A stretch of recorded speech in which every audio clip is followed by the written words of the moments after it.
धन्यवाद है। आज मैं एक अनुभव बता रही हूँगी और बहुत शॉर्ट टाइम दिया है तो उसमें मैं जल्दी से जो मेन चीज़ें उसको बोलती हूँ कि पहले जो मेरे संग होता था, कोई भी परेशानी कुछ भी आती थी तो मैं बहुत घबराती थी और बीमार हो जाती थी।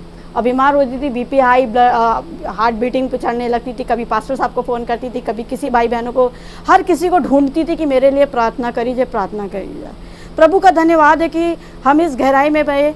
पवित्र आत्मा का धन्यवाद देते हैं, यीशु का धन्यवाद देते हैं, प्रार्थना भवन का धन्यवाद देते हैं, पास्टर साहब का, बहन का, बादल साहब का। जो आज हमको शिक्षा मिल रही है उसको हम खा रहे हैं, वही हमारा अनुभव हैगा। बीते दिन 2 दिन हो गएंगे, मेरे पास एक फ़ोन आया और फ़ोन भी क्या था कि हमारे लैंडलॉर्ड का ही फ़ोन आया था और उन्होंने कुछ ऐसी बात कही, बड़ी अच्छी तरीके से कही कि जो ड्यूज़ हैं वो 2 दिन में क्लियर कर दें। प्रभु का धन्यवाद हो, मैं पहली बार नहीं घबराई। पहली बार घबराई नहीं, ना मैंने किसी को। फिर मैंने प्रार्थना करी और मैंने कहा कि जैसे मैं करती थी, जो मेरा नेचर था कि मैं इस बहन को फ़ोन लगा, उस बहन को फ़ोन लगा, इधर कर। मैंने इवन परमिशन ने एकदम से गाइड किया कि किसी से नहीं कहना है। और मैंने ना पास्टर जी को फ़ोन लगाया, जो मेरी बहन मुझे गाइड करती है उसको भी फ़ोन नहीं लगाया। और विशेषकर मैं डॉली बहन को तो बहुत जल्दी लगा लेती थी, तो वो भी नहीं मैंने किया। जॉली बहन तो मैंने उसको भी नहीं किया और मैं अपने मन में रखी रही। फिर परमेश्वर ने, मेरे को प्रार्थना, सेकंड टाइम की प्रार्थना में जब मैं गई तो परमेश्वर ने कहा कलीसिया में, मैं चौंक गई। मैंने कहा कलीसिया में कहूँ प्रभु, क्या कलीसिया में कहूँ मैं? तो मेरे को परमेश्वर ने थोड़ी सी डांट भी पड़ी मुझे वहाँ पे कि ये मैं मनुष्य के उससे मत चलो, जो मैं आज्ञा दे रहा हूँ उसको शेयर करो। मैंने कहा ठीक है प्रभु, और मैं नहीं घबराई। फिर मैंने कहा मैं कुछ भी हो जाए, कि चाहे मुझे मकान मालिक निकाल भी दें, कुछ भी कर दे, मैं फेस करूँगी और मैं कुछ ऐसा काम नहीं करूँगी जिससे प्रभु तू नाराज़ हो। फिर वेडनेसडे को आप क्या मीटिंग होनी थी, मैंने कहा अरे वाह, परमेश्वर का धन्यवाद हो, मुझे अनुभव बताने का दिन भी हुआ। शाम पड़े जैसे मैसेज मालूम चला कि पोस्टपोन हो गया, मैं प्रभु से कह ली प्रभु तूने तो कहा था कलीसिया में कहना। तो मैंने कहा कोई बात नहीं, बड़ा धन्यवाद हो प्रभु का। रात शाम बीते हुए और मैंने फिर तुरंत जॉली बहन को फ़ोन किया कि बहन, मैसेज डाला कि बहन अब तो टाइम खा लिया, आजकल भूख ऐसी लगती है कि उस टाइम को हम वेस्ट ना जाने दें। ये प्रार्थना भवन ने, और क्योंकि ये कलीसिया आजकल पूरे शहर में छाई हुई है, शहर में क्या परमेश्वर के राज्य में भी आएगी, ये प्रभु का धन्यवाद हो, है ना। तो मैं बोला तो मुझे उसका उत्तर नहीं मिला। मैं बैठी बैठी नीट कर रही थी। आजकल छोटा सा काम ये भी पकड़ रखा है नीट करने का। तो ब्रदर क्या नाम है, बादल ब्रदर और सूरज ब्रदर घर में आए, मुझे बहुत अच्छा लगा। उन्होंने कहा कि क्या कुछ समय दे सकते हैं? मैंने कहा प्रभु की कलीसिया तो यहीं आ गई, प्रभु का धन्यवाद। तो फिर भी मैंने प्रभु से मांगा और मैंने बोला, और उन्होंने बहुत अच्छी चीज़ कही। जो 2 दिन बहुत जो शॉर्ट टाइम आपको दिए गए हैं, उसमें आप अपने प्रभु, उसमें आप घुटने पे आ जाइए और प्रार्थना करिए। हाँ, मैंने कहा मैंने ये नहीं किया, मैंने ये चीज़ नहीं करी कि घुटने पे तो नहीं। मेरे को अच्छा वचन मिला, मैं बड़ी खुश हुई। और परमेश्वर ने वचन ऐसे दिए मुझे कि मैं शेयर नहीं कर सकती, मैं लंबी बहुत लॉन्ग हो जाएगा। मगर मैं इस चीज़ का धन्यवाद देती हूँ कि जो चीज़ के लिए इस कलीसिया को बनाई गई थी, चुना गया था, आज हमें धीरे धीरे सारे गुण दिखाई दे रहे हैं। क्योंकि सारी अधिकांश चीज़ें मैं कलीसिया से ही सीख रही हूँ, सब कुछ कि परमेश्वर ने वो खुराक दी हैगी। तो ऐसा लगता है कि हम चाहते हैं बहन भाइयों एक दूसरे से शेयर करें, अपने अनुभव भी शेयर करें। जब ये गवाही में बदले ना तो और मजबूती लाई जाएगी कि हाँ, हमने उस समय ये बोला था, अब हमारी गवाही ये हैगी। तो प्रभु का धन्यवाद हो। और मैं फिर से धन्यवाद करती हूँ इस कलीसिया का कि शायद प्रभु जो कलीसिया में मुझे लेके आया है, मैं बिल्कुल वो कलीसिया होंगी जो कलीसिया परमेश्वर तैयार कर रहा है। प्रभु का praise the lord, praise the lord, प्रभु की महिमा हो।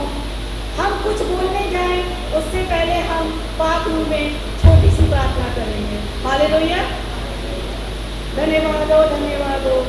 हे हमारे स्वर्गीय पिता महान यीशु नासरी, हम धन्यवाद देते हैं। धन्यवाद हो कि आपने हमारे लिए अपना भवन खोला।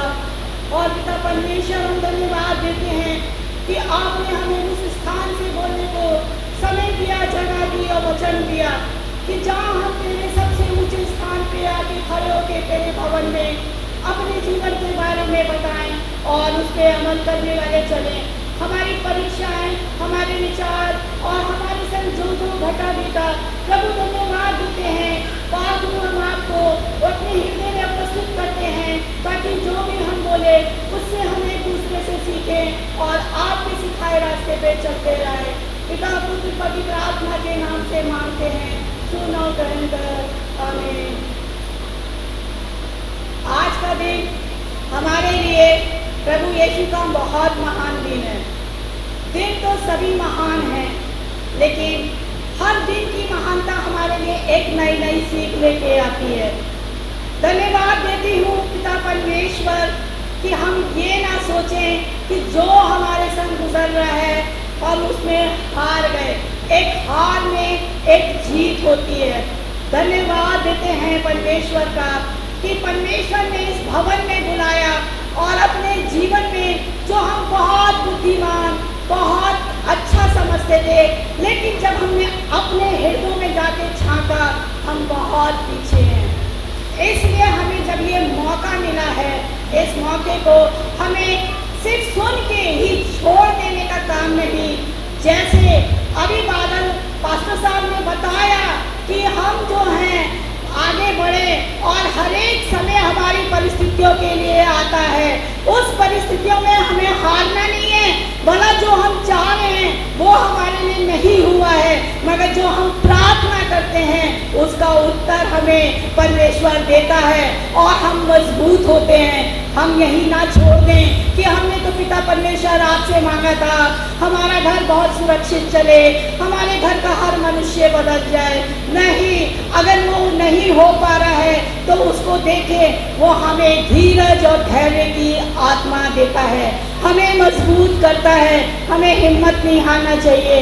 परमेश्वर के चुने में तो बहुत है, मगर इकट्ठा बहुत थोड़े होते हैं, लेकिन जो इकट्ठा होते हैं उनसे हमें बहुत कुछ सीखने को मिलता है। हम सब जानते हैं कि पाप कहाँ से आया है और उस पाप के हम किस तरीके से उसको दूर कर सकते हैं। भाइयों और बहनों, हम प्रार्थना के जरिए अपने हृदय को पवित्र आत्मा में धो के यीशु के लहू का छिड़काव करके अपने को शुद्ध कर सकते हैं। हमारी ज़रूरतें संसारिक नहीं होनी चाहिए, हमारी खुराक आत्मिक होनी चाहिए। हमें को क्या करना है, परमेश्वर हमसे क्या चाहता है, हमें क्या उसका काम करना चाहिए, हमें उसकी आज्ञा को मानना चाहिए। परमेश्वर हमसे कुछ नहीं मांगता, उसकी आज्ञाओं पे चलना है। जब हम पे संकट आते हैं, हे प्रभु हे प्रभु हे प्रभु और कहते जाते हैं, लेकिन हमारे मन खाली हैं। क्या है? मन खाली है। अगर हम 2 मिनट की भी प्रार्थना विश्वास से कर लेंगे, प्रभु हमें क्षमता दीजिए, प्रभु हम धीरे और धैर्य से तेरी आज्ञा को मानते हुए, हालेलुया यीशु नासरी, हम आपकी आज्ञाओं को पूरी करने वाले बने। और कुछ नहीं हमसे परमेश्वर चाहता है। आज का जो दिन हैगा, आप लोग सब जानते हैं, संसारिक रीति रिवाजों को सब मना रहे हैं, ये बंधनों को बांध रहे हैं, अपने यीशु के बंधन को नहीं देख रहे हैं कि हमारे यीशु ने कीले ठोकी, खून बहाया और वो बंधन हम उसको जोड़ना चाहिए। हर घर घर में कहानी है, हमारे घर में भी यही कहानी है, मगर हम चाहते हैं कि ये चीज़ें ना हो, लेकिन जो गलत दुष्टाई होती है कि वो हमको भड़काता है, सिखाता है। लेकिन हम ये ना सोचे कि हम हार गए हैं। मैं रास्ते में चल ही आ रही थी, प्रभु मेरे को तेरे घर में देरी ना हो, प्रभु मेरे को तेरे घर में देरी ना हो। मेरे धन्यवाद देती हूँ यीशु मैं धन्यवाद देती हूँ कि मैं चाहती हूँ कि प्रभु तूने मुझे धीरज और धैर्य सिखाया और उस चीज़ को छोड़ देने को कहा। और अपने आप हमें सिर्फ प्रार्थना करनी है, हमें मनुष्य से बैर नहीं रखना है। हम प्रवाही इसीलिए देते हैं कि हमारी जो चीज़ें हैं एक दूसरे से लेके हम सीखें। जैसे पाप आया था, उसीलिए मैं एक छोटा सा गाना आप लोग के सामने उपस्थित करती हूँ। भाइयों बहनों, हर दिन को हमें परमेश्वर का दिन समझ के हम बदल जाते हैं। हमारा यीशु कभी नहीं बदलता है, वो सर्वदा एक सा है। जब हम देखेंगे, जांचेंगे, तो हम जाकर देखेंगे कि हाँ हम गलत थे, हाँ प्रभु यीशु से बोले हम घटे, यीशु तू बड़े, क्योंकि उसी ने हमें बनाया है। Hallelujah hallelujah.